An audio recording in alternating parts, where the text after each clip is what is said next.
Hey everyone, welcome back to my channel. This is Heidi from My Reading Life. I'm here today to film my TBR check-in and book haul for the month of June. So, June was a pretty good month for me. I read 12 books total and had one bail. And of those 12 books that I read, 8 of them were off my TBR shelves, plus the one bail was, of course, taken off my shelves. Well, I shouldn't say of course, but The Bail was also a book that I had on my shelves that is no longer on my shelves.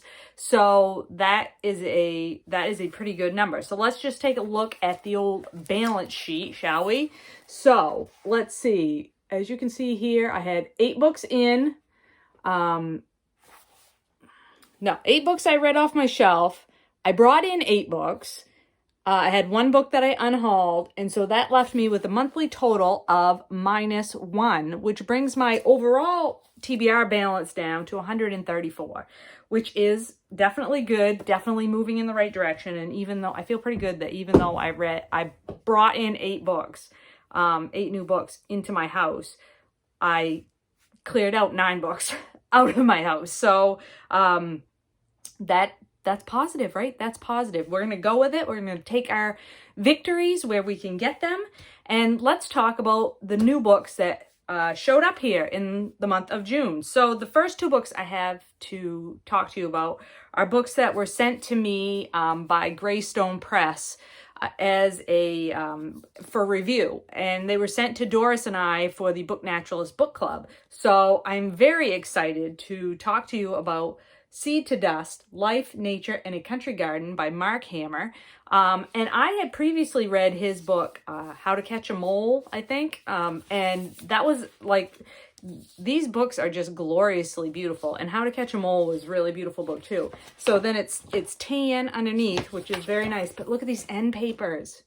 I mean, you guys know how much I appreciate a beautiful end paper. And then when it's like connected to a nature writing book as well, yeah, that is just awesome. So this is Marc Hammer's, basically a book that's all about a life lived in nature. I mean, it says on the tin, Life, Nature, and a Country Garden. And it's all about, you know, living in the country and his interactions with nature. And I'm very excited to give this book a whirl and see what it's all about. And thank you very much to Greystone.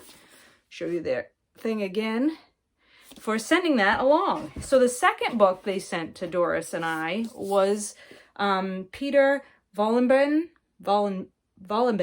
I think is how you say it. Excuse my bad pronunciation of German last names. This is The Heartbeat of Trees, Embracing Our Ancient Bond with Forest and Nature. Now, I've read a couple of books by this author before. I read his Hidden Life of Trees and Hidden Life of Animals, both of which I enjoyed very much. This book, again, look at those end papers. Oh my God, so gorgeous. Greystone really knows how to put together a beautiful book. So this book is more of this author's thinking about trees and forests and our connection with them. So I'm very excited to get into this one because I really did enjoy both of his previous books that I read. I think he has really, you know, he really has a unique way of thinking about trees and our connection with nature that I very much appreciate. He's just one of those authors that makes you feel good about life after you're done reading it. And I really appreciate that. And especially in today's busy and sometimes negative world, I appreciate positivity. So this next book is a book you will have seen before on this channel because I've already read this one, and that is Downeast, 5 Maine Girls and the Unseen Story of Rural America by Gigi. I read this right after I purchased it in the month of June and very much enjoyed it. If you're looking for more sort of nonfiction about why or how things are the way they are in rural America, I think this is a very excellent choice. And I very much appreciated this book's lens of looking at social and economic issues through the perspective of girls and women. So I thought that was very well done and enjoyed that. I also picked up Wendy Williams's The Language of Butterflies, How Thieves, Hoarders, Scientists, and Other Obsessives Unlock the Secrets of the World's Favorite Insect. I picked this one up solely because Britta and Doris both loved it, and I could not let them get ahead of me and read a nature nonfiction book that I had not read. This sounds like it's exactly the type of science nonfiction that I love, that combines information about a particular species in nature and like an adventure story, basically. So I am very happy to have been able to pick this one up. I then picked up a book because of Karen Evans, and that is a fantasy novel. This is Firekeeper's Daughter by Angeline Boulley. I believe this author is an Indigenous person, and this fantasy is based on, here's our author, and this is based on sort of Native American folklore, that sort of thing. And yeah, our main character is lives on an Ojibwe reservation. So also Karen really loved this because it describes Michigan very well. So this sounded very intriguing, and I've been itching to read some fantasy. I haven't picked up anything in that realm for a while. So, and this cover, oh, gorgeous. Very excited about all my beautiful books this month. And then I picked up the latest Stephen King novel. This is later. Only the Dead Have No Secrets. So this is, I think, the second or third book that King has published under this hard case crime imprint. And these are like noir, detective story type things. I read the other one. Yeah, I read both the other ones, The Colorado Kid and Joyland, many years ago. So of course I had to pick up the latest Stephen King book, because you guys know I pick up everything by him.